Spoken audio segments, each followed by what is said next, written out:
আমার প্রিয় দেশবাসী, আজাদি কা অমৃত মহোৎসব ৭৫তম স্বাধীনতা দিবসে আপনাদের সবাইকে আর বিশ্বজুড়ে ভারতকে যারা ভালোবাসেন, গণতন্ত্রকে যারা ভালোবাসেন, সবাইকে অনেক অনেক শুভেচ্ছা। আজ স্বাধীনতার এই মহৎ পার্বণে দেশ তার সমস্ত স্বাধীন সৈনিকদের, রাষ্ট্র রক্ষাকারীদের, দেশকে আহ্বান করা সমস্ত বীরদের দেশ আজ শ্রদ্ধার সঙ্গে নমস্কার করছে। স্বাধীনতায় যারা আন্দোলনকারী, পূজ্য বাপু, অথবা স্বাধীনতার জন্য যারা নিজেদের সব কিছু উজাড় করে দিয়েছেন, যেমন নেতাজি সুভাষচন্দ্র বোস, ভগৎ সিং, চন্দ্রশেখর আজাদ, বিসমিল এবং আশফাকুল্লাহ খান, এদের মতো মহান সংগ্রামী, ঝাঁসির রানী লক্ষ্মীবাই, চিতোরের রানী চেন্নাম্মা, রানী গাইদিল্লু, মাতঙ্গিনী হাজরার মহান শৌর্য, দেশের প্রথম প্রধানমন্ত্রী পণ্ডিত নেহেরুজি, দেশকে একজোট রাষ্ট্রে রূপায়িত করতে সর্দার বল্লভভাই প্যাটেল, ভারতের ভবিষ্যৎ দিশা নির্ধারিতকারীরা, পথরচনাকারী বাবা সাহেব আম্বেদকর সহ দেশ আজ সমস্ত ব্যক্তি ও ব্যক্তিত্বদের স্মরণ করছে। দেশ এই সব মহাপুরুষদের কাছে ঋণী। ভারত বসুরত্ন সম্পন্ন বসুন্ধরা আজ দেশের কোণে কোণে, সমস্ত কালখণ্ডে অগণিত লোক, যাদের কথা ইতিহাসের পাতায় উল্লেখ নেই, যারা এই রাষ্ট্রকে সৃষ্টি করেছে, এগিয়ে নিয়ে গিয়েছে। আমি এমন সমস্ত ব্যক্তিত্বের বন্দনা করছি, তাদের অভিনন্দন জানাচ্ছি। ভারতের সবাই মাতৃভূমি, সংস্কৃতি আর স্বাধীনতার জন্য একসঙ্গে হয়েছে। গোলামির যন্ত্রণা, স্বাধীনতার আকাঙ্ক্ষা, এই দেশ শেষ অবধি এই সব ছাড়তে পারেনি।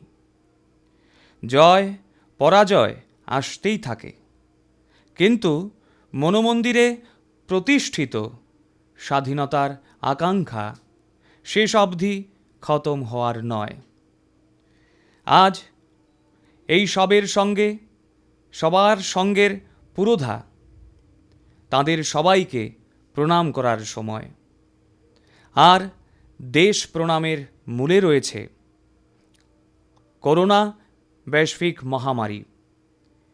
এই মহামারীতে আমাদের ডাক্তার, আমাদের নার্স, আমাদের প্যারামেডিক্যাল কর্মী, আমাদের সাফাই কর্মী, টিকার কাজে যুক্ত আমাদের বিজ্ঞানীগণ সেবার ভাবনা নিয়ে একজোট হয়েছেন। কোটি কোটি দেশবাসী যারা করোনাকালে প্রতিটি মুহূর্তে জনসেবায় নিজেদের সমর্পণ করেছেন, এদের সবার বন্দনা করার অধিকারী আমি। আজ সবার বন্দনা করার অধিকারী। আজ দেশের কিছু এলাকায় বন্যা চলছে, ভূমিধস হচ্ছে, বহু পীড়াদায়ক খবর ক্রমাগত আসছে। কোনো কোনো ক্ষেত্রে লোকের বহু অসুবিধা বেড়েছে। এমন সময়ে কেন্দ্রীয় সরকার, রাজ্য সরকারগুলি সবাই তাদের সঙ্গে সহায়তা নিয়ে তাদের পাশে দাঁড়িয়েছে। আজ এই আয়োজনে অলিম্পিকে ভারতের যুবকেরা ভারতের নামে আলোর রোশনাই জ্বেলেছে। এইভাবে আমাদের অ্যাথলিট, আমাদের খেলোয়াড়গণ আজ আমাদের মধ্যে রয়েছেন। তারা সামনেই বসে আছেন। আজ আমি দেশবাসীকে, এখানে যারা উপস্থিত রয়েছে তাদেরও, আর হিন্দুস্থানের কোণে কোণে যে সম্পদ মজুদ রয়েছে তাদের সবাইকে আমি বলছি, আমাদের খেলোয়াড়দের সম্মানে আসুন কিছু সময় তালি বাজিয়ে তাদের সম্মান জানাই।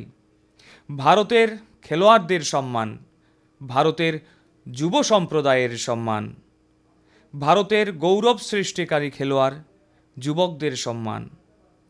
দেশ, কোটি কোটি দেশবাসী আজ তালির আওয়াজের সঙ্গে আমাদের এই যুগের দেশের যুব সম্প্রদায় গৌরব করছে, সম্মান করছে। অ্যাথলিটদের বিশেষ ক্ষমতার জন্য আমরা গর্ব করতে পারি।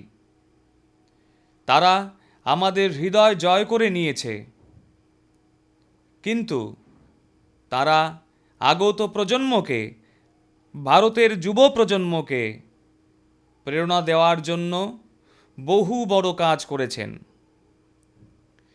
আমার প্রিয় দেশবাসী, আমরা স্বাধীনতার উৎসব করছি, কিন্তু বিভাজনের জন্য যন্ত্রণা হচ্ছে। আজ হিন্দুস্তানের হৃদয়ে কোনো ছলনা নেই। এটা বিগত শতাব্দীর সবচেয়ে বড় যন্ত্রণাদায়ক ঘটনা। স্বাধীনতার পর এই সব ব্যক্তিদের অনেক কথার জবাব দেওয়া হয়েছে।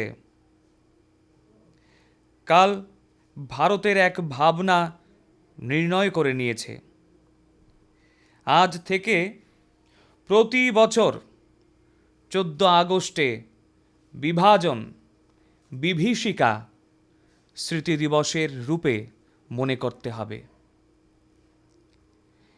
যেসব লোক বিভাজনের সময় অমানবিক পরিস্থিতির শিকার হয়েছে, যারা অত্যাচার সহ্য করেছে, সম্মানের সঙ্গে যাদের অন্তিম সংস্কার পর্যন্ত হয়নি, ওই সব লোকদের স্মৃতি আমাদের মনে জীবিত রাখাটা ওই রকমই জরুরি।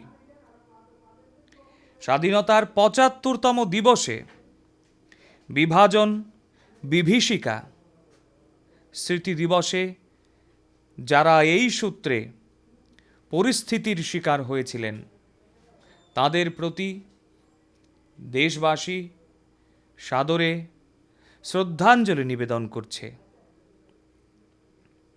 আমার প্রিয় দেশবাসী, প্রগতির পটে বৃদ্ধি ঘটছে। আমাদের দেশের সামনে আজ সমগ্র মানব জাতির সামনে করোনার এক কালখণ্ড বহু বড় যন্ত্রণার রূপে এসেছে। ভারতবাসীকে বহু সংযম, বহু ধৈর্য, এর সঙ্গে বহু লড়াই করতে হচ্ছে। এই লড়াইয়ে আমাদের সামনে অনেক যন্ত্রণা ছিল, কিন্তু সব ক্ষেত্রে আমরা দেশবাসীকে অসাধারণ গতিতে কাজ করেছি। আমাদের বৈজ্ঞানিকরা, আমাদের উদ্যমী ব্যক্তিদের শক্তিকে প্রণাম। ভারতের টিকার জন্য কোনো দেশের উপর আমরা আর নির্ভরশীল নই। আপনারা কল্পনা করে দেখুন, সময়ে সময়ে প্রশ্ন করে দেখুন, যদি ভারতের কাছে নিজের টিকা না থাকতো তাহলে কি হতো? পোলিওর টিকা পেতে আমাদের কতগুলি বছর লেগে গেছে। এই রকম বৃহৎ এক সংকটে যখন সমগ্র বিশ্ব জুড়ে মহামারী হচ্ছে, তখন তা কতটা ভয়াবহ। আজ ভারতের কাছে কতটা টিকা রয়েছে বা না রয়েছে তা একটা প্রশ্ন। কিন্তু আজ গর্বের সঙ্গে বলছি, বিশ্বের সবচেয়ে টিকাকরণ অভিযান চলছে এই ভারতে। 54 কোটিরও বেশি লোক টিকা নিয়েছে। কোউইনের মতো অনলাইন ব্যবস্থা, ডিজিটাল সার্টিফিকেট দেবার ব্যবস্থা আজ দুনিয়ার মনোযোগ আকর্ষণ করছে। মহামারীর সময়ে ভারত যেভাবে 80 কোটি দেশবাসীকে মাসব্যাপী লাগাতার মুক্ত আনাজপাতি দিয়ে তাদের গরিবের ঘরে উনুন জ্বালিয়ে রেখেছে, আর এটাও বিশ্বের লোকের কাছে অনুসরণযোগ্য ও আলোচনার বিষয় হয়ে উঠেছে। এ কথা ঠিকই, অন্য দেশের তুলনায় ভারতের কম লোক সংক্রমিত হয়েছে। এটাও ঠিক, বিশ্বের বহু দেশের জনসংখ্যার তুলনায় ভারতে আমরা আজ পর্যন্ত অধিক মানুষকে বাঁচাতে সক্ষম হয়েছি। কিন্তু এটা আমাদের জন্য পিঠ চাপড়ানোর বিষয় নয়, সন্তোষ করার মতো বিষয়ও নয়। এটাই বলার যে যদি সুরাহা না থাকতো তাহলে আমাদের নিজেদের বিকাশের পথ বন্ধ হয়ে যাওয়ার সম্ভাবনা থাকত। বিশ্বের সমৃদ্ধ দেশগুলির তুলনায় আমাদের ব্যবস্থা অনেকটাই কম। বিশ্বের সমৃদ্ধ দেশগুলির কাছে যা আছে তা আমাদের কাছে নেই। কিন্তু এই সমস্ত প্রয়াসের পরেও অন্যদিকে আমাদের জনসংখ্যাও বেশি, বিশ্বের তুলনায় জনসংখ্যাও বেশি। আমাদের জীবনশৈলীও আলাদা। সমস্ত প্রয়াসের পরে কতগুলি মানুষকে আমরা বাঁচাতে পারিনি। কতগুলি শিশুর মাথায় হাত রাখার মতো মানুষগুলি চলে গিয়েছে। তাদের দেখভাল করার কেউ নেই। তাদের চাওয়া পাওয়া মেটানোর মতো মানুষেরা চলে গিয়েছে। এই অসহ্য যন্ত্রণা, এই কষ্ট সব সময়ই সঙ্গে সঙ্গে থাকবে। আমার সমস্ত দেশবাসী, আজ বিকাশ যাত্রায় এক এক সময় এরকমই আসে যখন দেশ নিজেই নিজেরটা নতুন উদ্যম নিয়ে সম্পন্ন করে, নিজেই নতুন সংকল্প নিয়ে আগে এগিয়ে যায়। ভারতের বিকাশ যাত্রায়ও আজ ওই রকম সময় এসে গিয়েছে। 75 বর্ষের কালকে এক সমারোহের মধ্যে সীমাবদ্ধ ধরা চলে না। আমাদের নতুন সংকল্পের দিশা ঠিক করতে হবে, নতুন সংকল্প নিয়ে চলতে হবে। এখন থেকে শুরু করে সামনের 25 বছরের যাত্রা, যখন আমরা স্বাধীনতার শতাব্দী পালন করব, নতুন ভারতের সৃজনতার ওটা অমৃত সময়। ওই অমৃতকালে আমাদের সংকল্পের সিদ্ধি আমরা স্বাধীনতার শতবর্ষ পর্যন্ত নিয়ে যাব, ওই পর্যন্ত নিয়ে যাব, গৌরবপূর্ণ রূপে নিয়ে যাব। অমৃতকালে লক্ষ্য হল ভারত ও ভারতের নাগরিকদের নিয়ে সমৃদ্ধির নতুন শিখরে আরোহণ। অমৃতকালের লক্ষ্য এক এমন ভারতের নির্মাণ যেখানে সুবিধার মানে গ্রাম ও শহরের মধ্যে কোনো পার্থক্য থাকবে না। অমৃতকালের লক্ষ্য হল এক এমন ভারতের নির্মাণ যেখানে নাগরিকের জীবনে সরকার সেখানে অকারণে নাক গলাবে না। অমৃতকালের লক্ষ্য হল এক এমন ভারতের নির্মাণ যেখানে বিশ্বের সমস্ত আধুনিক পরিকাঠামো থাকবে। আমাদের এদের কারো চেয়ে কম হব না। এটাই কোটি কোটি দেশবাসীর সংকল্প। কিন্তু সংকল্প সেই পর্যন্ত অধরা থেকে যায় যে পর্যন্ত পরিশ্রম ও পরাক্রমের পরাকাষ্ঠা থাকে না। এজন্য আমি আমাদের সব সংকল্পকে পরিশ্রম ও পরাক্রমের পরাকাষ্ঠা করে সিদ্ধ করে রাখতে হবে। আর এই স্বপ্ন, এই সংকল্প আমাদের সীমা ছাড়িয়ে সুরক্ষিত ও সমগ্র বিশ্ব নিয়েও প্রভূত যোগদানের জন্যও বটে। অমৃতকাল 25 বছরের, কিন্তু আমি নিজেদের লক্ষ্যের প্রাপ্তির জন্য এতটা দীর্ঘ সময় অপেক্ষা করতে পারি না। আমাদের এখন থেকেই যুক্ত হয়ে যেতে হবে। আমাদের কাছে নষ্ট করার মতো এক মুহূর্ত সময়ও নেই। এই হলো সময়, সঠিক সময়। আমাদের দেশকেও বদলাতে হবে, আর আমাদের প্রত্যেক নাগরিককেই নিজেদেরও অবশ্যই পাল্টাতে হবে। পরিবর্তনের জন্য আমাদের নিজেদের উৎসর্গ করতে হবে। সবার সাথে সবার বিকাশ, সবার বিশ্বাস, এই রকম শ্রদ্ধার সঙ্গে আমরা সবাই একসাথে যুক্ত হয়েছি। কিন্তু আজ লাল কেল্লার প্রাচীর থেকে আহ্বান করছি, সবার সঙ্গে সবার বিকাশ, সবার বিশ্বাস, আর আজ সবার প্রয়াস আমাদের লক্ষ্য প্রাপ্তির জন্য বহু গুরুত্বপূর্ণ। বিগত 7 বছরে শুরু হওয়া অনেক যোজনার সুবিধা কোটি কোটি গরিবের ঘরে গিয়ে পৌঁছেছে। উজ্জ্বলা থেকে শুরু করে আয়ুষ্মান ভারতের শক্তি আজ সমস্ত গরিব মানুষ জানে। আজ সরকারি যোজনার গতি বেড়েছে, তার নির্ধারিত লক্ষ্য অর্জন করছে। আগের তুলনায় অনেক উৎসাহের সঙ্গে আরও আগে এগিয়ে যেতে হবে। কিন্তু এটাই শেষ কথা নয়। এখন আমাদের সম্পৃক্তি পর্যন্ত যেতে হবে, পূর্ণতা পর্যন্ত যেতে হবে। 100% গ্রামে সড়ক নির্মাণ করতে হবে।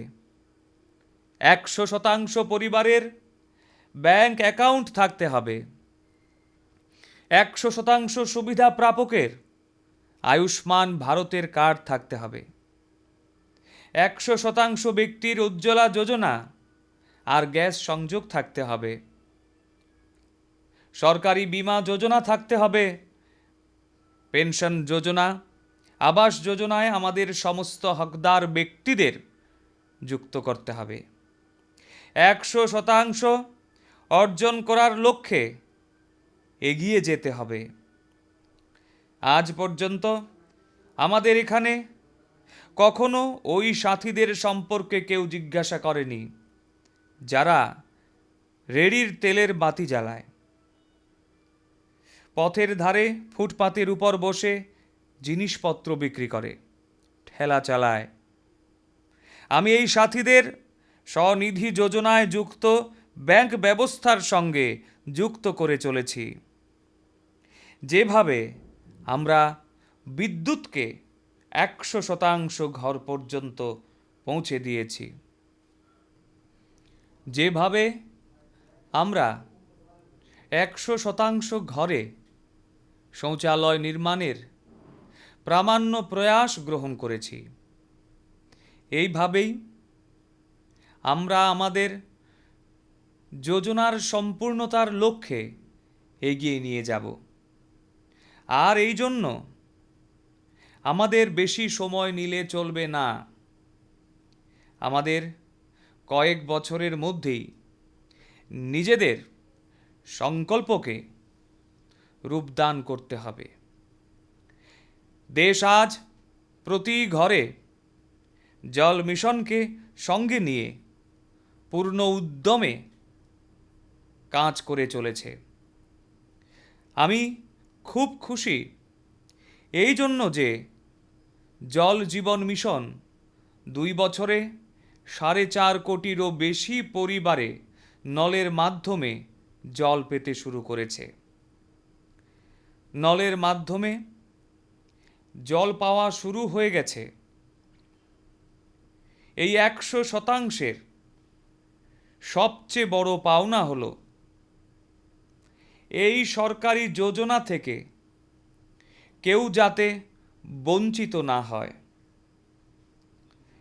যখন সরকার এই লক্ষ্য নিয়ে চলে যে সমাজের পংক্তির শেষ প্রান্তে যেই ব্যক্তি অপেক্ষা করছে তার কাছে পৌঁছতেই হবে, তাহলে প্রতারিত হয় না কেউ, কোনো ভ্রষ্টাচারও হয় না। আমার প্রিয় দেশবাসী, দেশের সমস্ত গরিব, সমস্ত ব্যক্তির কাছে সুবিধা পৌঁছে দেওয়াটা সরকারের প্রাথমিকতা। গরিব মহিলাগণ, গরিব শিশুদের লালন পালনে আর প্রয়োজনীয় পুষ্টিকর পদার্থের অভাব তাদের বিকাশের পথে বড় বাধা হয়ে দাঁড়ায়। এটা দেখে সরকার তাদের জন্য আলাদা আলাদা যোজনা করেছে। গরিবদের জন্য চাল দিচ্ছে, ওদের দেখভাল করতে হবে। গরিবদের পুষ্টিকর চাল দেওয়া হবে। এটা হোক রেশনের দোকানে পাওয়া চাল, মিড ডে মিলের জন্য যে চাল পাওয়া যায় সেটাই হোক। 2024 সাল পর্যন্ত যে চাল পাওয়া যাবে তা অবশ্যই চিহ্নিত করে দেওয়া হবে। আমার প্রিয় দেশবাসী, বর্তমানে দেশে সমস্ত গরিবদের জন্য স্বাস্থ্য বিষয়ক সুবিধাবলী প্রদানের অভিযান অত্যন্ত বেগবান গতিতে এগিয়ে চলেছে। এই মেডিকেল শিক্ষার ক্ষেত্রে বহু বড় বড় প্রকল্প নেওয়া হয়েছে। প্রতিরোধমূলক স্বাস্থ্য পরিচর্যাও ওই রকম মনোযোগ দেওয়া হয়েছে। সঙ্গে সঙ্গে দেশের মেডিকেল শিক্ষার আসনও বহুগুণ বাড়িয়ে দেওয়া হয়েছে। আয়ুষ্মান ভারত যোজনার সুবিধা দেশের গ্রামে গ্রামে গুণমান সম্পন্ন স্বাস্থ্যসেবা পৌঁছে দেওয়া হয়েছে। জনঔষধি যোজনার মাধ্যমে গরিবদের, মধ্যবিত্তদের কাছে স্বাস্থ্য সুবিধা প্রদান করা হচ্ছে। এই পর্যন্ত 75টি স্থানে স্বাস্থ্য ও পরিচর্যা কেন্দ্র নির্মাণ করা হয়েছে।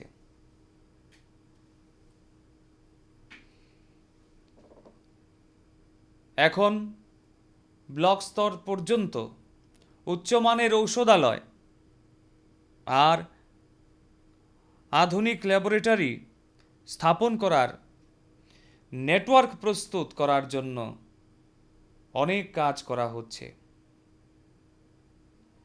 খুবই দ্রুততার সঙ্গে হাসপাতালগুলির সঙ্গেই অক্সিজেন প্ল্যান্টও স্থাপন করা হবে।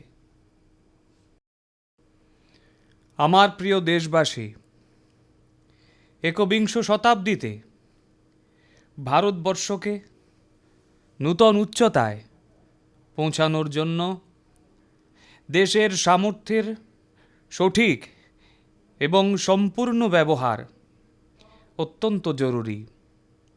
এটাই সময়ের দাবি।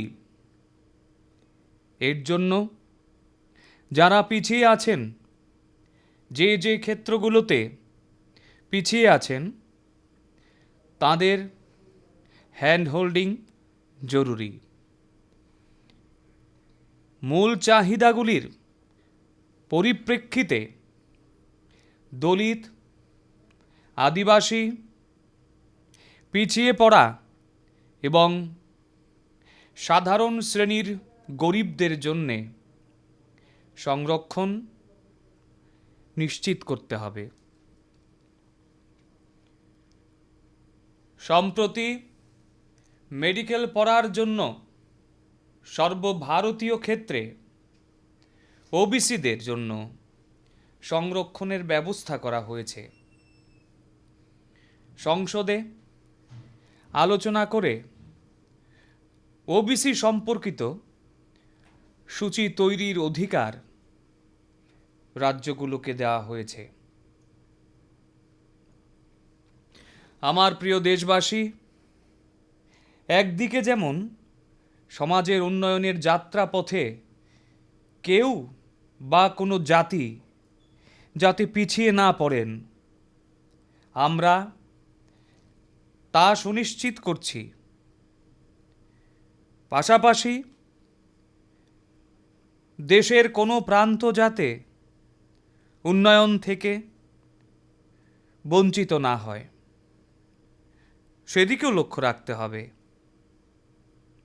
উন্নয়ন সর্বাঙ্গীন হতে হবে, সর্বস্পর্শী হতে হবে, সবার জন্য উন্মুক্ত থাকতে হবে।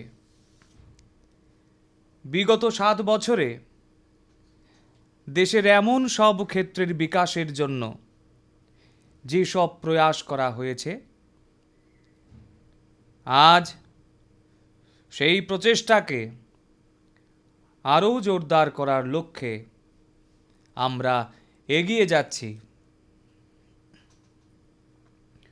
আমাদের পূর্ব এবং পূর্বোত্তর ভারত, জম্মু কাশ্মীর ও লাদাখ সহ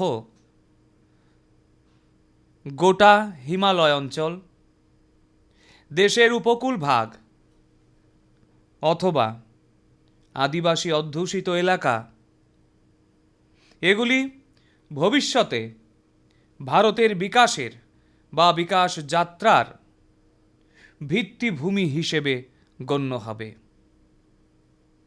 আজ উত্তর পূর্বে কানেক্টিভিটির নয়া ইতিহাস সৃষ্টি হচ্ছে। এই কানেক্টিভিটি হৃদয়েরও আবার পরিকাঠামোরও। খুব শিগগিরই পূর্বোত্তরের প্রতিটি রাজ্যের রাজধানীগুলোকে রেল পরিষেবার মাধ্যমে সংযুক্ত করার কাজ সম্পূর্ণ হয়ে যাবে। অ্যাক্ট ইস্ট নীতি অনুসারে আজ পূর্বোত্তর ভারত বাংলাদেশ, মায়ানমার এবং দক্ষিণ পূর্ব এশিয়ার সঙ্গেও যুক্ত হচ্ছে।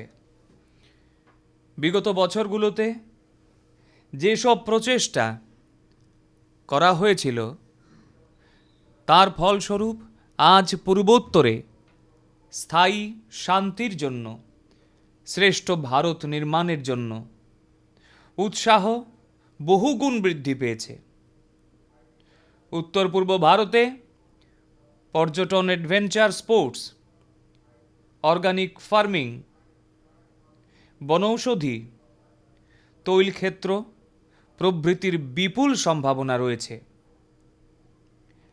আমাদের এই সম্ভাবনার সম্পূর্ণ ও সদ্ব্যবহার করতে হবে।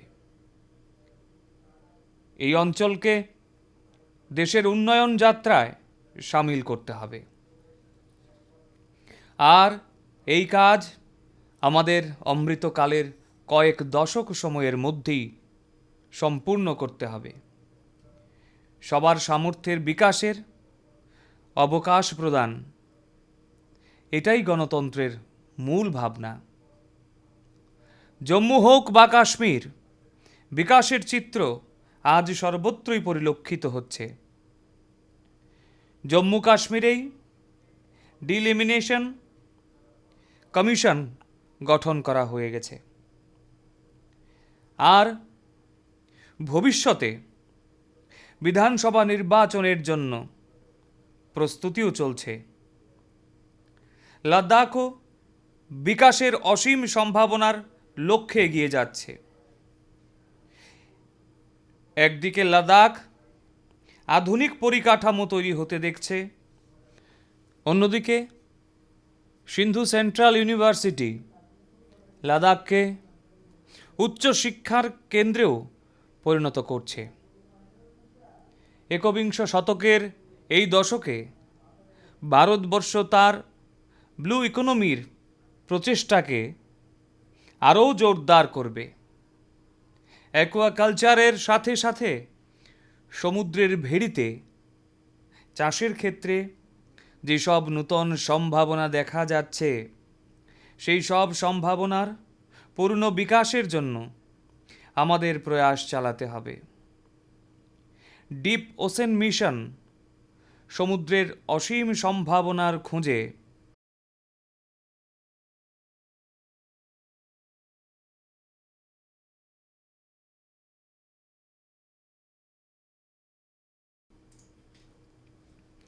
আমাদের নিরলস আকাঙ্ক্ষার প্রমাণ। যেসব খনিজ সম্পদ সমুদ্রের অতল গভীরতায় লুকিয়ে আছে, সমুদ্রের জলে যে থার্মাল এনার্জির ভাণ্ডার রয়েছে, তা দেশের উন্নয়নকে নূতন উচ্চতায় পৌঁছে দিতে পারে। দেশের যেসব জেলাকে পিছিয়ে পড়া হিসেবে ধরে নেওয়া হয়েছিল, আমরা তাদের আকাঙ্ক্ষাকেও জাগিয়ে তুলেছি।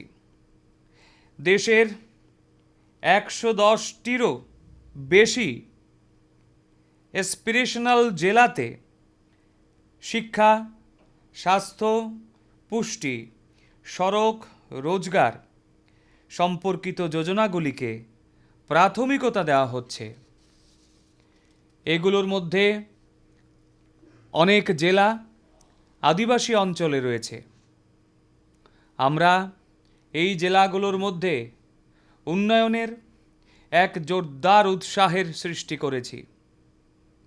এই এসপিরেশনাল জেলাগুলি যাতে দেশের অন্যান্য জেলাগুলির সাথে এক সারিতে পৌঁছাতে পারে, সেই লক্ষ্যে নিরন্তর প্রচেষ্টা চালানো হচ্ছে। আমার প্রিয় দেশবাসী, অর্থনৈতিক ক্ষেত্রে পুঁজিবাদ ও সমাজবাদ এই নিয়ে অনেক কথা বলা হয়ে থাকে, কিন্তু ভারতবর্ষ সহায়তাবাদ এর উপরও গুরুত্ব দেয়। এটা আমাদের সংস্কার ও পরম্পরার অনুকূল। এই সহায়তাবাদ জনতা জনার্দনের সামগ্রিক শক্তি, দেশের অর্থনীতির মূল চালিকা শক্তি। সেটা তৃণমূল স্তরের অর্থনৈতিক বিকাশে খুবই গুরুত্বপূর্ণ। কোঅপারেটিভ শুধুমাত্র নিয়ম সর্বস্ব একটা ব্যবস্থা নয়, বরং এটা একটা উদ্যম, একটা সংস্কার। এটা সবাইকে সঙ্গে নিয়ে এগিয়ে যাবার একটা মানসিকতা। কোঅপারেটিভগুলোর যাতে সশক্তিকরণ হতে পারে, সেই জন্য আমরা আলাদা একটা মন্ত্রক তৈরি করেছি। পাশাপাশি রাজ্যগুলোর মধ্যে যেসব সহযোগিতার ক্ষেত্র রয়েছে, সেইগুলোকে যতটা শক্তিশালী করা যায়, সেই লক্ষ্যে আমরা এই পদক্ষেপ নিয়েছি। আমার প্রিয় দেশবাসী, এই দশকে নয়া গ্রামীণ অর্থনীতির নির্মাণের জন্য আমাদের সর্বশক্তি প্রয়োগ করতে হবে। আজ আমরা আমাদের দেশের গ্রামগুলোকে দ্রুত পরিবর্তিত হতে দেখছি। বিগত কয়েক বছরে গ্রাম পর্যন্ত সড়ক ও বিদ্যুৎ পরিষেবার মতো সুবিধা পৌঁছে দেবার জন্য আমরা আপ্রাণ চেষ্টা করেছি। কিন্তু এখন ওই গ্রামগুলোতে অপটিক্যাল ফাইবার নেটওয়ার্কের মাধ্যমে তথ্যের শক্তিও পৌঁছে যাচ্ছে, ইন্টারনেট পৌঁছে যাচ্ছে। গ্রামেও ডিজিটাল এন্টারপ্রেনিয়র গণ প্রস্তুত হচ্ছেন। গ্রামে গ্রামে আমাদের 8 কোটিরও বেশি যেই বোনেরা স্বসহায়ক দলগুলোর সঙ্গে যুক্ত রয়েছেন, তারা আজ একটার চেয়ে একটা ভালো জিনিস তৈরি করছেন। এদের তৈরি পণ্যদ্রব্যের দেশে এবং বিদেশে যাতে ভালো বড় বাজারে বিক্রয় হয়, তার জন্য সরকার এখন ই-কমার্স প্ল্যাটফর্মও তৈরি করে দেবে। আজ দেশ যখন ভোকাল ফর লোকাল মন্ত্রের সাথে এগিয়ে যাচ্ছে, তখন এই ডিজিটাল প্ল্যাটফর্ম মহিলা স্বসহায়ক দলগুলোর উৎপাদনকে দেশের নানা প্রান্তে এমনকি বিদেশেও ক্রেতাদের কাছে পৌঁছে দেবে।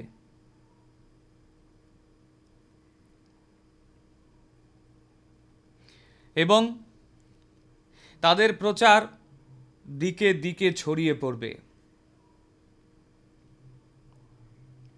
করোনা অতিমারির কালে দেশ প্রযুক্তিবিদ্যার শক্তি এবং আমাদের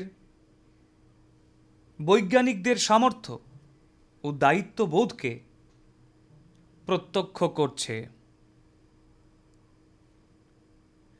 প্রতিটি ক্ষেত্রে আমাদের বিজ্ঞানীরা অত্যন্ত বিচক্ষণতার পরিচয় দিয়েছেন। এখন সময় এসেছে দেশের কৃষিক্ষেত্রেও বিজ্ঞানীদের প্রজ্ঞা ও গবেষণার সুফলগুলি কাজে লাগানোর। এখন আমরা আর বেশি অপেক্ষা করতে পারবো না এবং আমাদের এর সম্পূর্ণ সুফলও পেতে হবে। এটা দেশকে খাদ্য সুরক্ষা দেওয়ার সাথে সাথে ফল, সবজি, আনাজের উৎপাদন বৃদ্ধির ক্ষেত্রে প্রভূত সহায়তা করবে। আর আমরা বিশ্বের দরবারে পৌঁছানোর জন্য নিজেদের দৃঢ়ভাবে এগিয়ে নিয়ে যেতে পারব। এই প্রচেষ্টাগুলোর মধ্যেও আমাদের কৃষিক্ষেত্রের এক বড় চ্যালেঞ্জের দিকেও লক্ষ্য রাখতে হবে। এই চ্যালেঞ্জটা হলো গ্রামবাসীদের হাতে থাকা জমির পরিমাণ কমে আসা। জনসংখ্যার ক্রমবৃদ্ধির সাথে পরিবারে যে ভাগ বাটোয়ারা হচ্ছে, তার ফলে কৃষকদের জমির পরিমাণ ক্রমেই হ্রাস পাচ্ছে। দেশের ৮০% বেশি কৃষকের কাছে আজ মাথা পিছু 2 হেক্টরেরও কম জমি রয়েছে। 2 হেক্টরেরও কম। 100 জনের মধ্যে 80 জনের কাছেই 2 হেক্টরেরও কম জমি। অর্থাৎ একভাবে দেখলে দেশের কৃষক আসলে ছোট কৃষক। দেশে আগে যেই সব নীতি ছিল, তাতে এই সব ক্ষুদ্র কৃষকদের যতটা প্রাথমিকতা দেওয়ার প্রয়োজন ছিল, তাদের প্রতি যতটা মনোযোগ দেওয়ার কথা ছিল, তা দেওয়া হয়নি। এখন দেশে এইসব ক্ষুদ্র কৃষকদের স্বার্থের কথা চিন্তা করে কৃষি সংস্কার করা হচ্ছে, সিদ্ধান্ত নেওয়া হচ্ছে। ফসল বীমা যোজনায় সংস্কার হোক বা এমএসপি 1.5 গুণ বাড়ানোর গুরুত্বপূর্ণ সিদ্ধান্ত হোক, ক্ষুদ্র কৃষকদের জন্য কিষাণ ক্রেডিট কার্ডের মাধ্যমে সহজ শর্তে ব্যাংক ঋণের ব্যবস্থা করা হোক, সৌরশক্তি সংক্রান্ত প্রকল্পের সুফল কৃষিক্ষেত্রে পৌঁছে দেওয়া হোক, কিষাণ উৎপাদক সংগঠন হোক। এই সব প্রচেষ্টা দেশের ক্ষুদ্র চাষিদের সশক্তিকরণে সহায়ক হবে। আগামী দিনে ব্লক স্তর পর্যন্ত ওয়্যার হাউসের সুবিধা পৌঁছে দেবার চেষ্টা চালানো হবে। প্রত্যেক ক্ষুদ্র চাষির প্রতিটি ছোট ছোট প্রয়োজনের কথা মাথায় রেখে পিএম কিষাণ সম্মান নিধি যোজনা চালানো হচ্ছে। 10 কোটিরও বেশি কৃষক পরিবারের ব্যাংক অ্যাকাউন্টে এখনো পর্যন্ত 1.5 লক্ষ কোটি টাকা সরাসরি জমা করা হয়েছে। ক্ষুদ্র চাষি এখন আমাদের মন্ত্র, আমাদের সংকল্প। ক্ষুদ্র চাষি হবে দেশের গৌরব, এটাই আমাদের স্বপ্ন। আগামী বৎসরগুলোতে দেশের ক্ষুদ্র চাষিদের সামগ্রিক শক্তিকে আমাদের আরও বাড়াতে হবে, নূতন সুবিধা পৌঁছে দিতে হবে। আজ দেশের 70% বেশি রেল যাত্রাপথে কিষাণ রেল চলছে। কিষাণ রেলের মাধ্যমে ক্ষুদ্র কৃষকরা দেশের বিভিন্ন প্রান্তে তাদের উৎপাদিত ফসল আধুনিক পদ্ধতিতে সুলভ মূল্যে পৌঁছে দিতে পারছেন। কমলম হোক বা শাহী লিচু, ভূত জলকিয়া লঙ্কা হোক বা কালো চাউল বা হলদি, এসব অনেক ধরনের উৎপাদিত পণ্য আজ বিশ্বের নানা দেশে পাঠানো হচ্ছে। আজ দেশ আনন্দিত যে ভারতের মাটিতে উৎপাদিত ফসলের সুগন্ধ বিশ্বের বিভিন্ন দেশে পৌঁছে যাচ্ছে। ভারতের ক্ষেতে উৎপাদিত সবজির স্বাদ আজ সারা দুনিয়ার ভোজন রসিকরা পাচ্ছেন। প্রিয় দেশবাসী, গ্রামের সামর্থ্যকে কিভাবে বাড়ানো হচ্ছে তার একটা উদাহরণ স্বামিত্ব যোজনা। আমরা সবাই জানি গ্রামে জমির দাম কি রকম। নিজেরা জমির মালিক হওয়া সত্ত্বেও তারা সেই জমি বন্ধক রেখে ব্যাংক ঋণ পান না। কারণ গ্রামে জমির মালিকানার কাগজপত্র নিয়ে বহু পুরুষ ধরে কোনো কাজকর্ম হয়নি।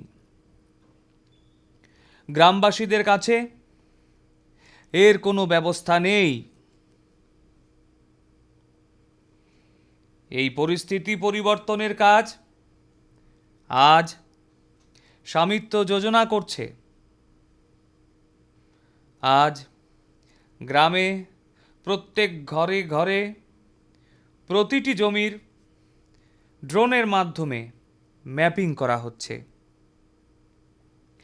গ্রামের জমির সম্পূর্ণ তথ্য এবং মালিকানার কাগজ অনলাইন আপলোড হচ্ছে।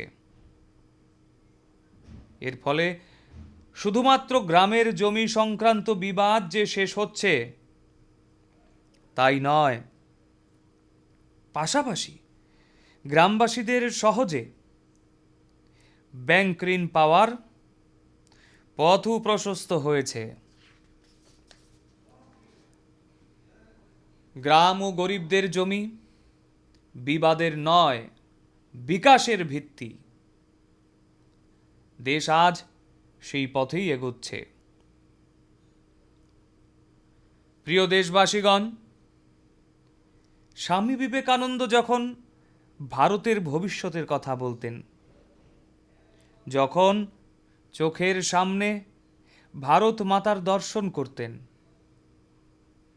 তখন তিনি বলতেন, যতটা সম্ভব অতীতের দিকে তাকাও। পেছনে যে চির নূতন ঝর্ণাধারা ঝরছে, আকণ্ঠ তার জলপান করো। আর দেখুন স্বামীজির মহানতা, তিনি বলছেন, তারপর সামনের দিকে তাকাও, এগিয়ে যাও এবং ভারতবর্ষকে আগের চেয়ে উজ্জ্বল, মহান ও শ্রেষ্ঠ হিসেবে দেশ গড়ে তোলো। স্বাধীনতার এই ৭৫ বর্ষপূর্তিতে এটা আমাদের দায়িত্ব যে আমরা এই দেশের অসীম ক্ষমতার উপর বিশ্বাস স্থাপন করে এগিয়ে যাব। আমাদের একসাথে কাজ করতে হবে পরিকাঠামোগত উন্নয়নের লক্ষ্যে, বিশ্বমানের উৎপাদনশীলতার লক্ষ্যে, কাটিং এজ ইনোভেশনের লক্ষ্যে আমাদের একসাথে কাজ করতে হবে নিউ এজ টেকনোলজির জন্য। প্রিয় দেশবাসীগণ, আধুনিক বিশ্বে উন্নতির ভিত্তি হচ্ছে আধুনিক পরিকাঠামো। এটা মধ্যবিত্তদের প্রয়োজনীয়তা ও আকাঙ্ক্ষাগুলোরও পূর্তির মাধ্যম। কমজোরি পরিকাঠামোর জন্য উন্নয়নের গতি ভীষণভাবে ব্যাহত হয়। শহরবাসী, মধ্যবিত্তরাও এই জন্য ক্ষতিগ্রস্ত হন।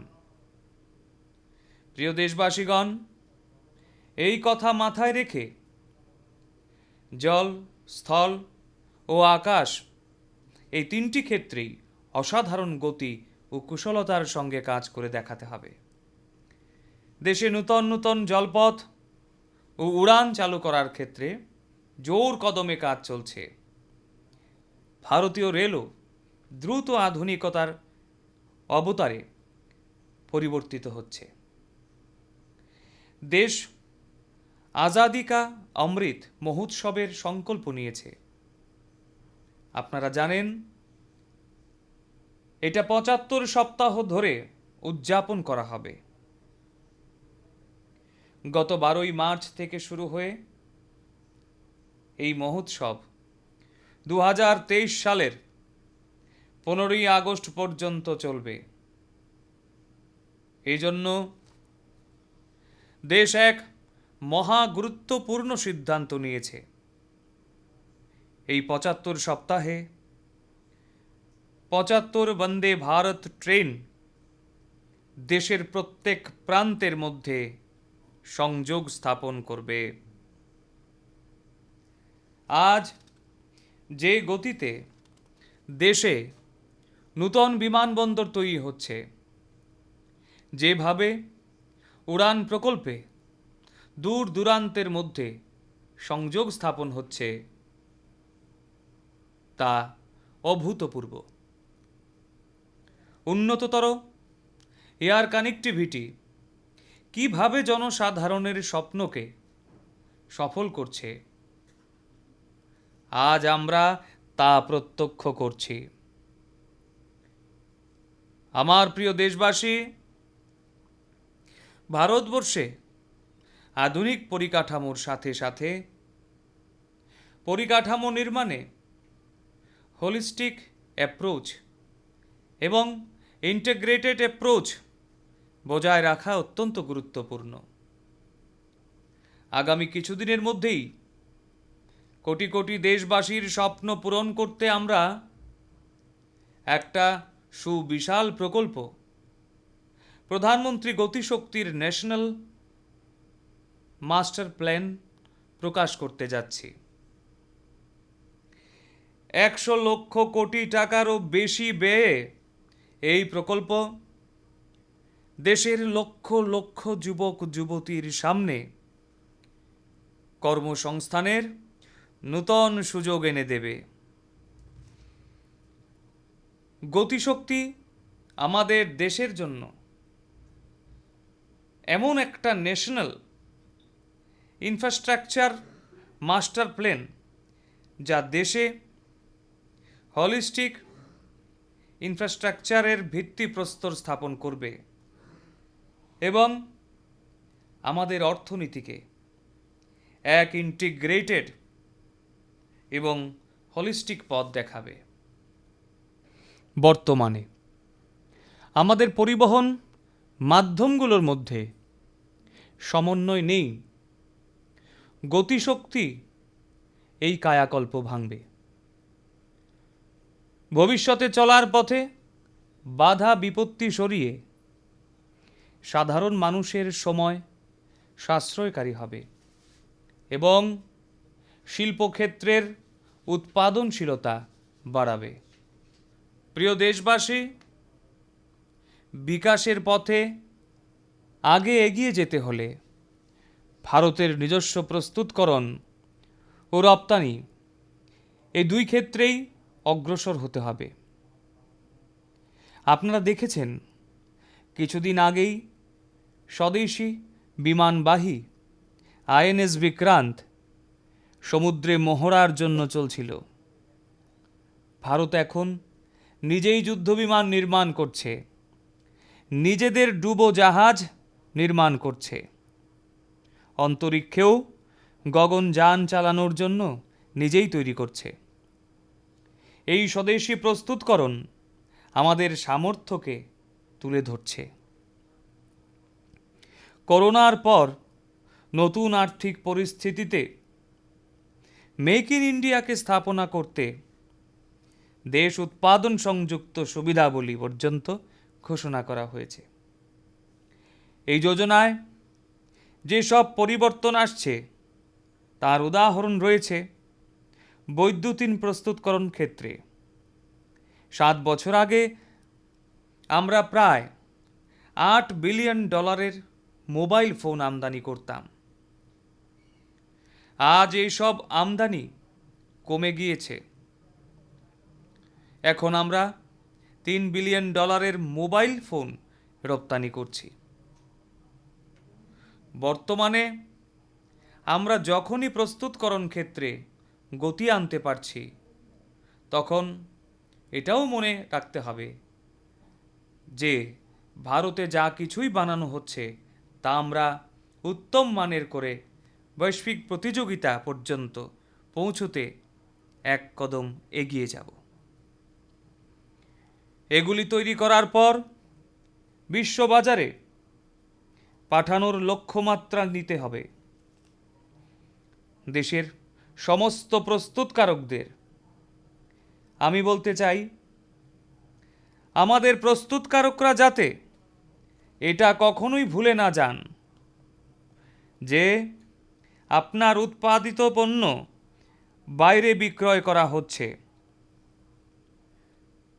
সেটা আপনার সংস্থার দ্বারা নির্মিত একটি মামুলি সামগ্রী নয়, একটি পণ্য নয়। এর সঙ্গে জড়িয়ে আছে ভারতের পরিচয়, ভারতের প্রতিষ্ঠা, ভারতের কোটি কোটি লোকের বিশ্বাস। আমার প্রিয় দেশবাসী, আমি এজন্যই প্রস্তুতকারকদের বলছি, আপনাদের উৎপাদিত পণ্য ভারতের ব্র্যান্ড অ্যাম্বাসেডর। যখনই এই পণ্য উৎপাদিত হতে থাকবে, ওটাকে ক্রেতারা দেখেই এই কথা বলবে, খুবই গর্ব করে বলবে, বুক চিতিয়ে বলবে, এখানে মেড ইন ইন্ডিয়া আছে। এই মেজাজটা চাই। এখন আমাদের মনে বিশ্ব বাজারে পৌঁছানোর স্বপ্ন থাকা চাই। এই স্বপ্নের পরিপূরণের জন্য সরকার এইখানে আপনার সঙ্গেই দাঁড়িয়ে আছে। আমার প্রিয় দেশবাসী, আজ দেশের আলাদা আলাদা ক্ষেত্র আর দেশের ছোট শহরগুলিতেও, দ্বিতীয় ও তৃতীয় স্তরের মহানগরীগুলিতেও নতুন নতুন স্টার্টআপ গড়ে উঠছে। তাদের ভারতীয় সামগ্রীর আন্তর্জাতিক বাজারে যাওয়ার ক্ষেত্রে বড় ভূমিকা রয়েছে। সরকার নিজে এই সব স্টার্ট আপের সঙ্গে পূর্ণ শক্তি দিয়ে দাঁড়িয়ে আছে। তাদেরকে আর্থিক মদত দিতে হয়, করের ক্ষেত্রে ছাড় দিতে হয়, তাদের জন্য নিয়মগুলিকেও সরল করা হয়। যা আছে তার সব কিছুই ধরা হচ্ছে। খুবই সফলতা নিয়ে আগে বৃদ্ধি পেয়ে চলেছে। গতকালে স্টার্ট আপ আজকের ইউনিকর্ন হয়ে উঠছে।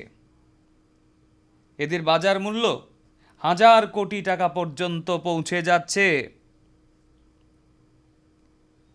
এই দেশে নতুন প্রকারের সম্পদ সৃষ্টিকারী রয়েছেন, যারা নিজেদের অভূতপূর্ব ধারণাগুলির শক্তি দিয়ে নিজেদের পায়ে দাঁড়িয়ে আগে এগিয়ে চলেছে আর বিশ্বের বাজারে টিকে থাকার স্বপ্ন নিয়ে অবিরত চলছে।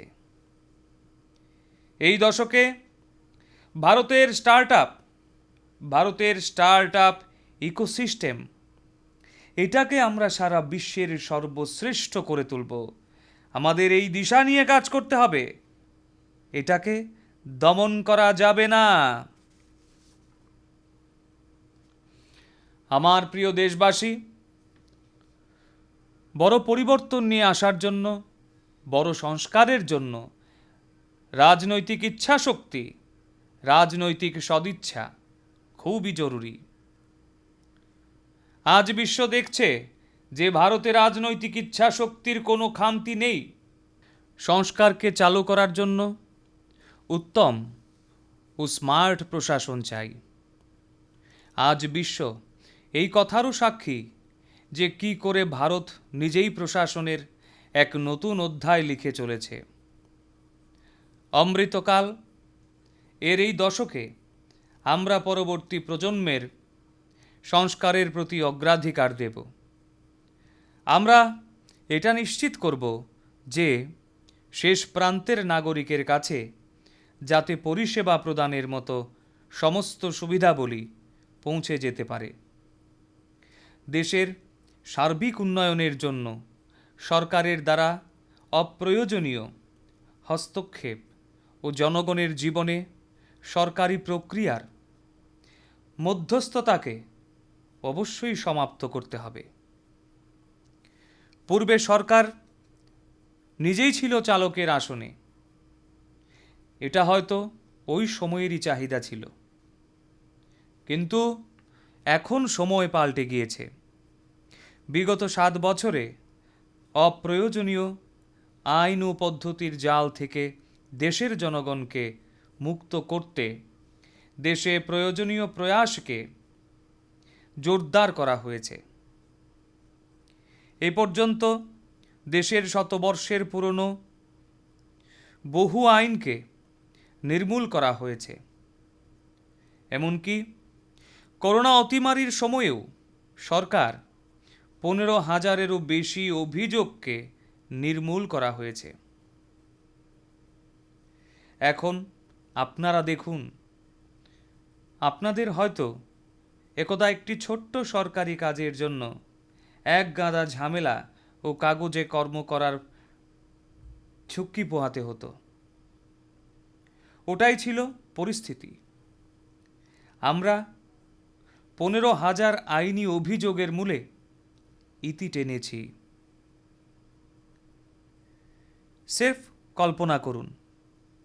আমি আপনাদের একটা উদাহরণ দিতে চাই। ভারতে 200 বছরেরও বেশি সময় ধরে একটি আইন চালু ছিল। 200 বছর মানে সেটা 1857 এরও আগের কথা। এই আইন অনুযায়ী দেশের কোনো নাগরিকেরই মানচিত্র সৃষ্টি করার অধিকার ছিল না। এখন ভেবে দেখুন, এটা 1857 থেকে চালু ছিল। আপনাকে যদি কোনো মানচিত্র রচনা করতে হতো, তাহলে আপনাকে সরকারের কাছ থেকে অনুমতি চাইতে হতো। কোনো বইতে যদি আপনাকে কোনো মানচিত্র মুদ্রিত করতে হতো, তাহলেও চাইতে হতো সরকারের কাছে অনুমতি।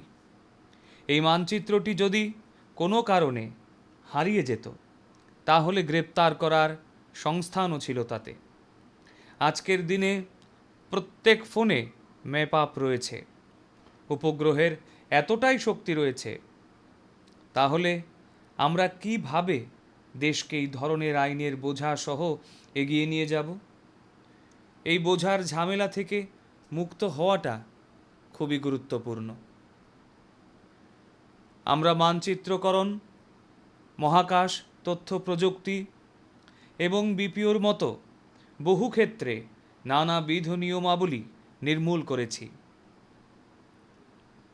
আমার প্রিয় দেশবাসী, অপ্রয়োজনীয় আইনের বন্ধন থেকে মুক্ত হওয়াটা সহজ জীবনযাপন, পাশাপাশি বাণিজ্য কর্মের সরলীকরণ উভয়ের জন্যই অত্যন্ত গুরুত্বপূর্ণ। আমাদের দেশের শিল্প ও বাণিজ্য এই পরিবর্তনগুলি আজ বুঝতে পারছে। আজ গাদা গাদা শ্রম আইনকে স্রেফ 4টি কোটে সংক্ষেপে সীমিত করা হয়েছে। কর সম্পর্কিত ব্যবস্থাগুলিকেও এখন সহজ এবং নিরকার করে তোলা হয়েছে।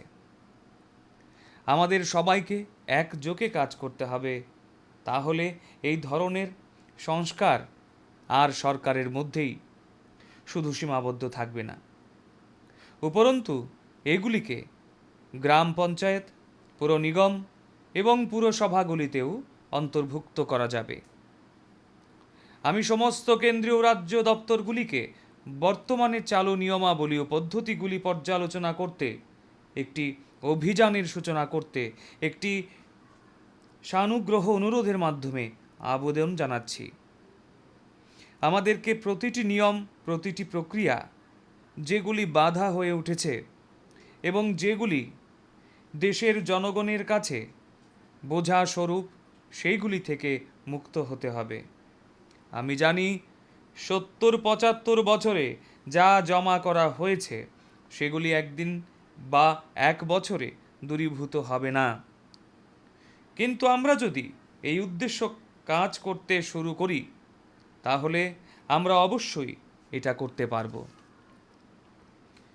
আমার প্রিয় দেশবাসী, এ কথা মনে রেখে সরকার আমলাতন্ত্রে জনগণ কেন্দ্রিক আচরণ বৃদ্ধি করতে মিশন কর্মযোগী এবং ক্যাপাসিটি বিল্ডিং কমিশন শুরু করেছে এবং যে উপযুক্ততাও উন্নত হবে।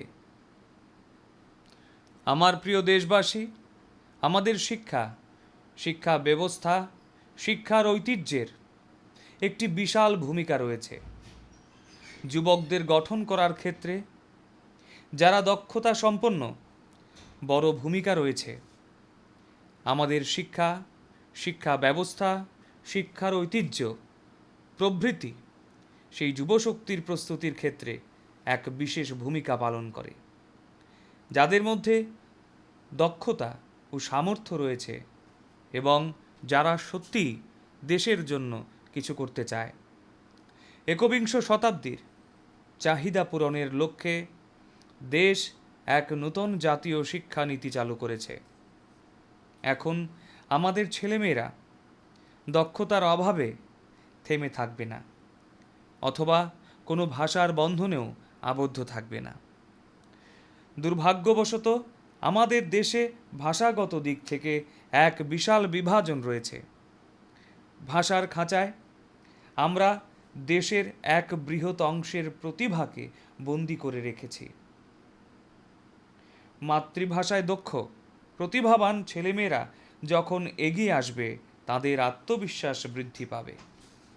গরিব অংশের ছেলেমেয়েদের প্রতিভার প্রতি সুবিচার তখনই হবে যখন তারা মাতৃভাষায় পড়াশোনা করেই পেশাদার হয়ে উঠবে।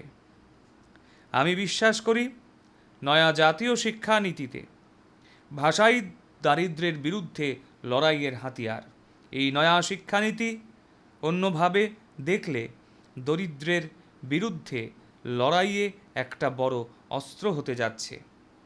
এই লড়াইতে জেতার মূলমন্ত্র শিক্ষা, আত্মসম্মান এবং মাতৃভাষায় গুরুত্ব। দেশ এই জিনিসটা খেলার মাঠেও দেখেছে, যেখানে ভাষা যুবশক্তি খেলার মাঠে অংশগ্রহণ ও সাফল্য অর্জনের ক্ষেত্রে বাধা হয়ে দাঁড়ায়নি। এখন সেই একই জিনিস আমরা জীবনের অন্যান্য ক্ষেত্রেও দেখব।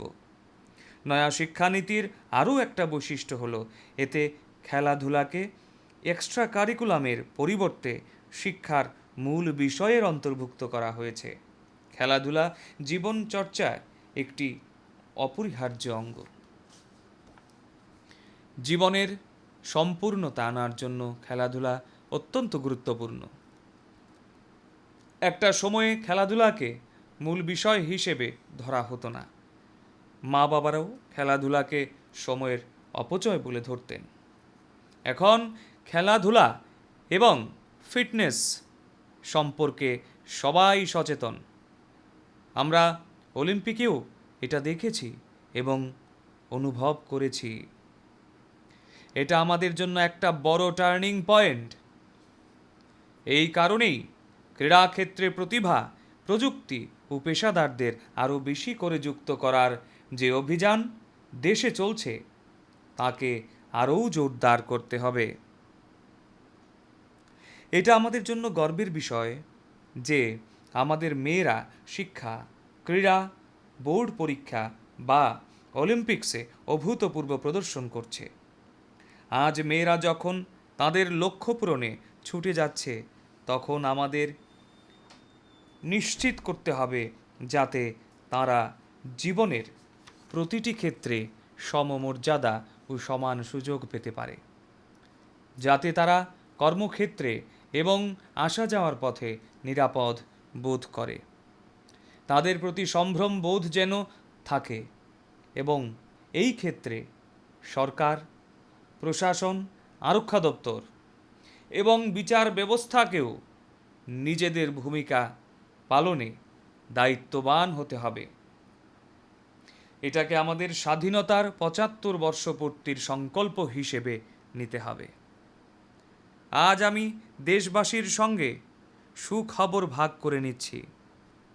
আমি মেয়েদের কাছ থেকে লক্ষ লক্ষ বার্তা পেতাম যে তারা সৈনিক স্কুলে পড়তে চায়।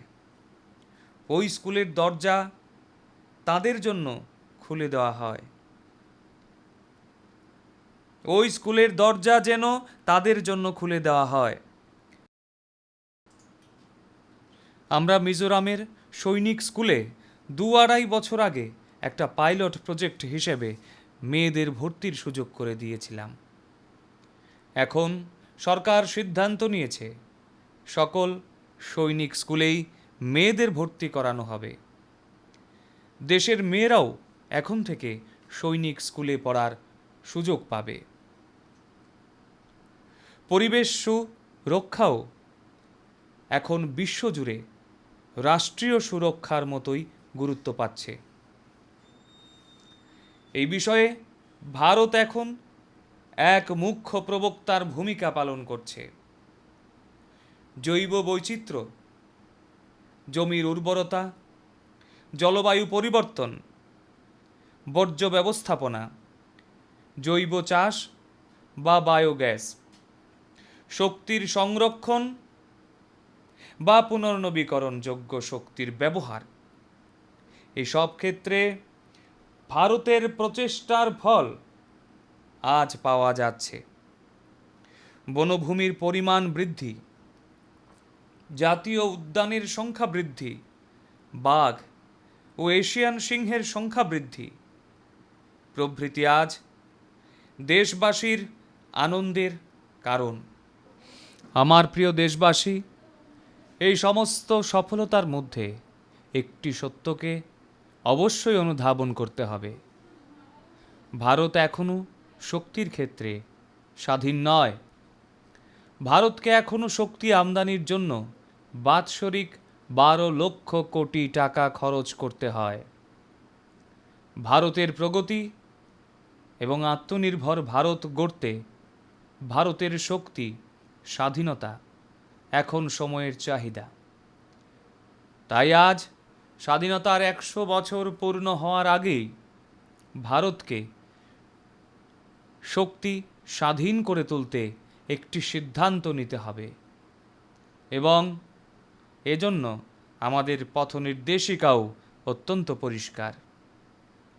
সিএনজি এবং পিএনজির একটি নেটওয়ার্ক অবশ্যই দেশ জুড়ে থাকতে হবে। ইথানল সংমিশ্রণের 20% লক্ষ্যমাত্রা থাকাটাও আবশ্যিক। ভারত বৈদ্যুতিক গতিশীলতার দিকে যাত্রা করেছে এবং রেলপথের 100% বৈদ্যুতিকীকরণের কাজ দ্রুত গতিতে এগিয়ে চলেছে। ভারতীয় রেল 2030 নাগাদ নেট জিরো এমিটার কার্বন হয়ে উঠতে লক্ষ্যমাত্রা স্থির করেছে। এই সব প্রয়াসের পাশাপাশি দেশ এখন মিশন সার্কুলার ইকোনমির উপরও জোর দিচ্ছে। একইভাবে আমাদের ভেহিক্যাল স্ক্র্যাপ পলিসিও একটি বড় উদাহরণ। আজ G20 দেশগুলির মধ্যে ভারত হলো একমাত্র দেশ যা জলবায়ু সংক্রান্ত গন্তব্যের দিকে দ্রুত এগিয়ে চলেছে। ভারত এই দশকের শেষের দিকেই 450 গিগাওয়াট পুনর্নবীকরণ শক্তির জন্য লক্ষ্যমাত্রা ধার্য করেছে। 450 গিগাওয়াট 2030 নাগাদ। এর মধ্যে নির্ধারিত সময়সীমার আগেই ভারত 100 গিগাওয়াটের লক্ষ্যমাত্রা অর্জন করেছে। এই সব প্রয়াসও বিশ্বে আস্থা প্রতিস্থাপন করছে। এর জন্য international solar alliance on global state গঠন করাটা একটা বড় উদাহরণ। ভারত আজ সব রকমের প্রয়াস গ্রহণ করছে। গ্রিন হাইড্রোজেনের ক্ষেত্রে বিশেষত জলবায়ুর প্রশ্নে ভারত একটি দীর্ঘ উল্লম্ফন সহ সহায়তা করতে এ কাজে এগিয়ে চলেছে। গ্রিন হাইড্রোজেনের লক্ষ্যমাত্রা অর্জন করতে আমি আজ এই ত্রিবর্ণকে একটি সাক্ষী হিসেবে সামনে রেখে ন্যাশনাল হাইড্রোজেন মিশন সম্পর্কে ঘোষণা দিচ্ছি। এই অমৃতকালে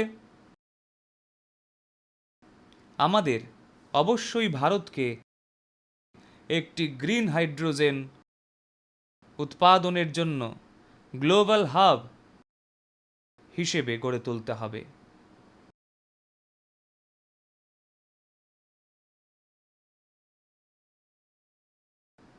এটা শুধু ভারতকে শক্তিতে আত্মনির্ভরতার ক্ষেত্রে নতুন প্রগতি হয়ে উঠতেই সহায়তা করবে না, উপরন্তু এটা সারা বিশ্ব জুড়ে ক্লিন এনার্জি ট্রানজিশনের জন্য নতুন প্রেরণাও হয়ে উঠবে। গ্রিন গ্রোথ থেকে গ্রিন জব পর্যন্ত আমাদের স্টার্ট আপ ও যুবকদের জন্য নতুন সুযোগের দরজা খুলে যাচ্ছে।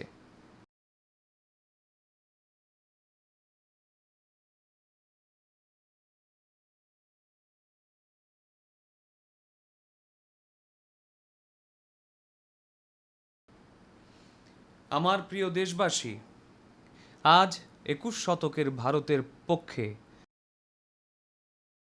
বৃহৎ লক্ষ্যমাত্রা সৃষ্টি ও অর্জন করার সক্ষমতা হয়েছে। আজ ওই সব ক্ষেত্রেও ভারত সমাধান করছে যা দশকের পর দশক, শতকের পর শতকের জন্য ঝুলন্ত আগুন হয়েছিল।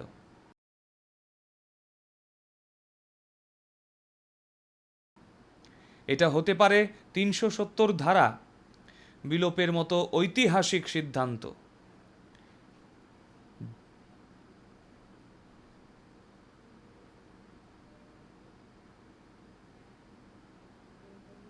জিএসটির প্রচলন দেশকে করের জাল থেকে মুক্ত করার একটি ব্যবস্থা।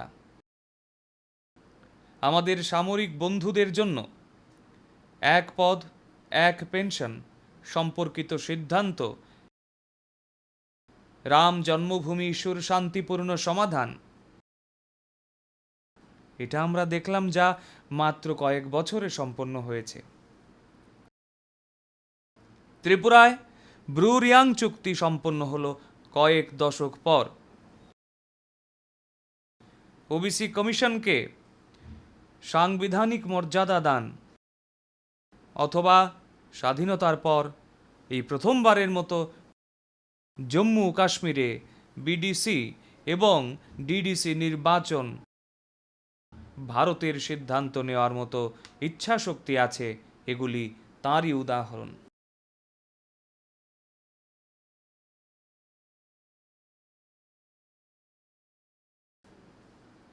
এমনকি এই করোনার সময়েও ভারতে বৈদেশিক বিনিয়োগ আসছে রেকর্ড পরিমাণে। ভারতের বৈদেশিক মুদ্রা সঞ্চয়ও সর্বকালের মধ্যে সর্বোচ্চ মাত্রায় পৌঁছেছে। ভারত সার্জিক্যাল ও বিমান হানা চালিয়ে শত্রুদের উদ্দেশ্যে নিউ ইন্ডিয়া সম্পর্কে বার্তা পাঠিয়েছে।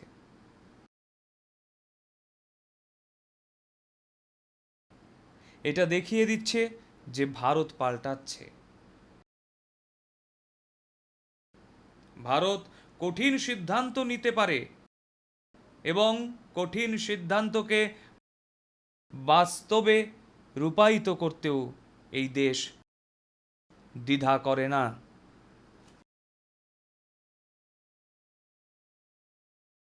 আমার প্রিয় দেশবাসী, দ্বিতীয় বিশ্বযুদ্ধের পর থেকে বৈশ্বিক সম্পর্কের গতি প্রকৃতি বদলে গেছে।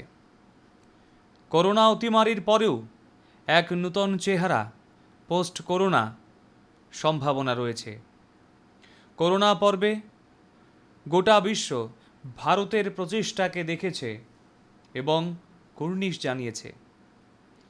আজ সারা বিশ্ব ভারতবর্ষের দিকে এক নূতন দৃষ্টিভঙ্গি নিয়ে তাকাচ্ছে।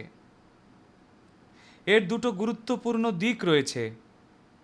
প্রথমত উগ্রপন্থা, দ্বিতীয়ত বিস্তারবাদ। ভারত এই দুই চ্যালেঞ্জেরই দৃঢ়ভাবে মোকাবিলা করছে এবং সাহসের সঙ্গে জবাবও দিচ্ছে।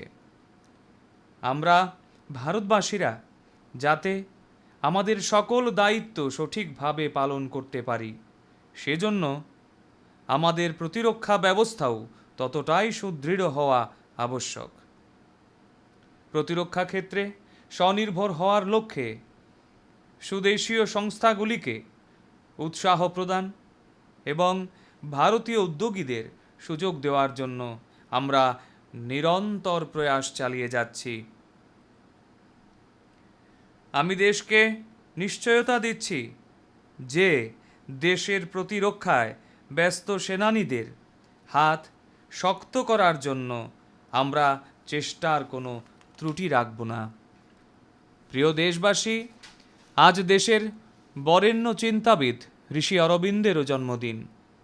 তাঁর সার্ধশতবর্ষ আগামী বছর উদযাপন করা হবে। শ্রী অরবিন্দ ছিলেন ভারতের উজ্জ্বল ভবিষ্যতের দ্রষ্টা।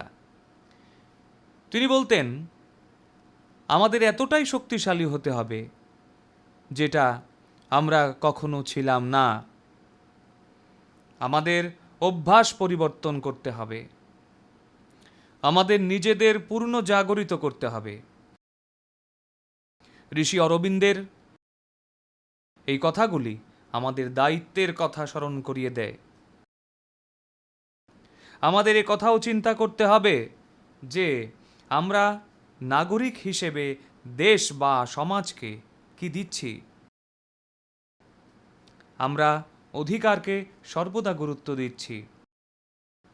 ওই সময় তা জরুরি ছিল, কিন্তু এখন আমাদের কর্তব্যকে সর্বোপরি রাখতে হবে। দেশের সংকল্প পূরণে প্রত্যেককে অবদান রাখতে হবে, প্রত্যেক নাগরিককে এটা ওন করতে হবে। আমাদের দেশ জনসংরক্ষণের এক অভিযান শুরু করেছে। তাই জনসংরক্ষণকে আমাদের অভ্যাসের মধ্যে অন্তর্ভুক্ত করার সময় এসে গেছে। যদি দেশ ডিজিটাল লেনদেনের পথে অগ্রসর হয়, তবে নগদ লেনদেন যথাসম্ভব কম করা আমাদের কর্তব্য।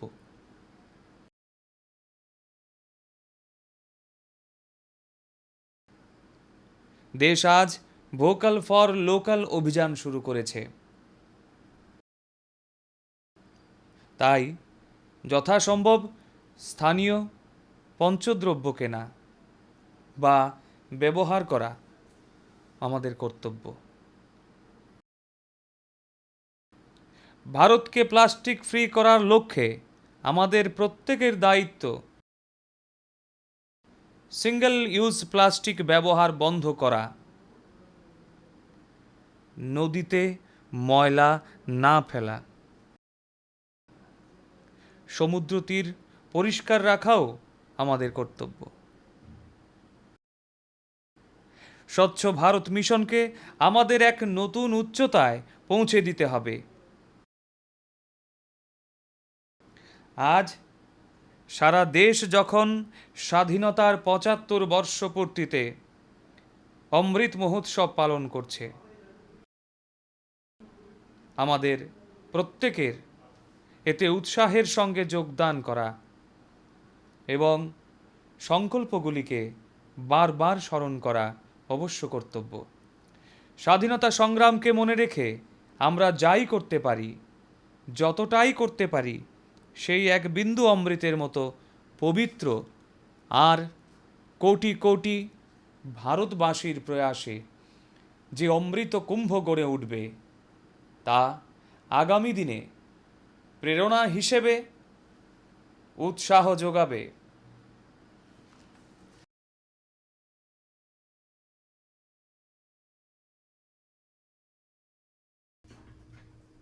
আমার প্রিয় দেশবাসী, আমি ভবিষ্যৎ দ্রষ্টা নই, আমি কর্মফলে বিশ্বাসী।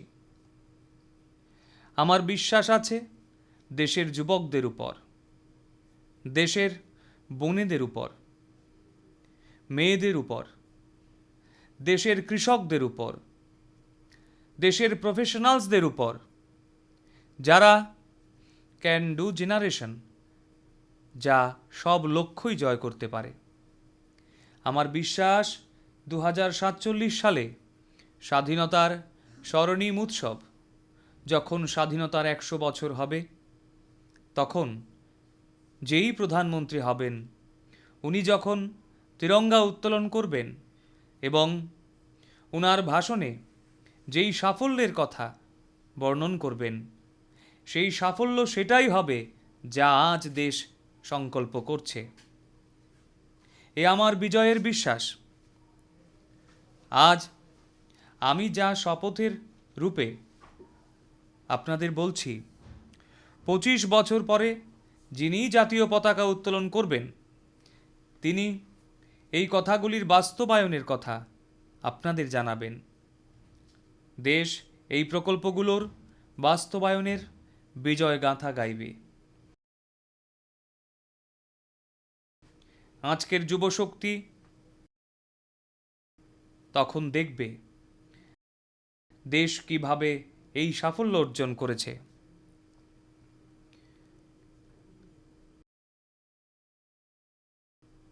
একবিংশ শতাব্দীতে ভারতের স্বপ্ন ও লক্ষ্য পূরণের পথে কোনো বাধাই দাঁড়াতে পারবে না।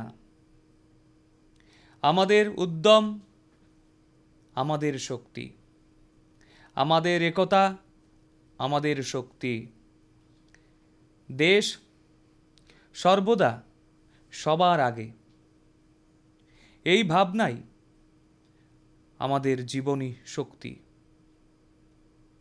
এখন সময় একসাথে স্বপ্ন দেখার।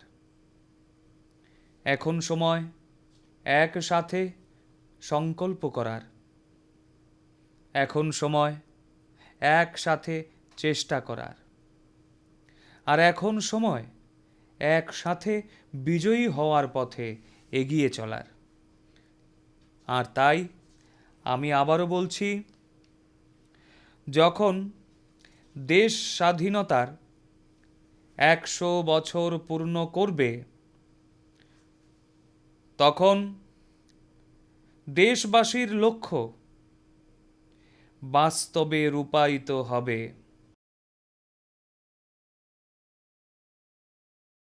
আর তাই আমি আবারও বলছি, यही समय है, यही समय है, सही समय है, भारत का अनमोल समय है। यही समय है, सही समय है, भारत का अनमोल समय है। असंख्य भुजाओं की शक्ति है, असंख्य भुजाओं की शक्ति है। हर तरफ देश की भक्ति है, असंख्य भुजाओं की शक्ति है, हर तरफ देश की भक्ति है। तुम उठो तिरंगा लहरा दो, तुम उठो तिरंगा लहरा दो, भारत के भाग्य को फहरा दो, भारत के भाग्य को फहरा दो। यही समय है, सही समय है, भारत का अनमोल समय है।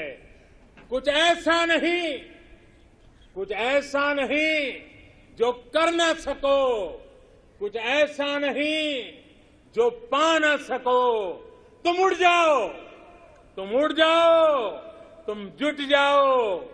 सामर्थ्य को अपने पहचानो, सामर्थ्य को अपने पहचानो, कर्तव्य को अपने सब जानो, कर्तव्य को अपने सब जानो।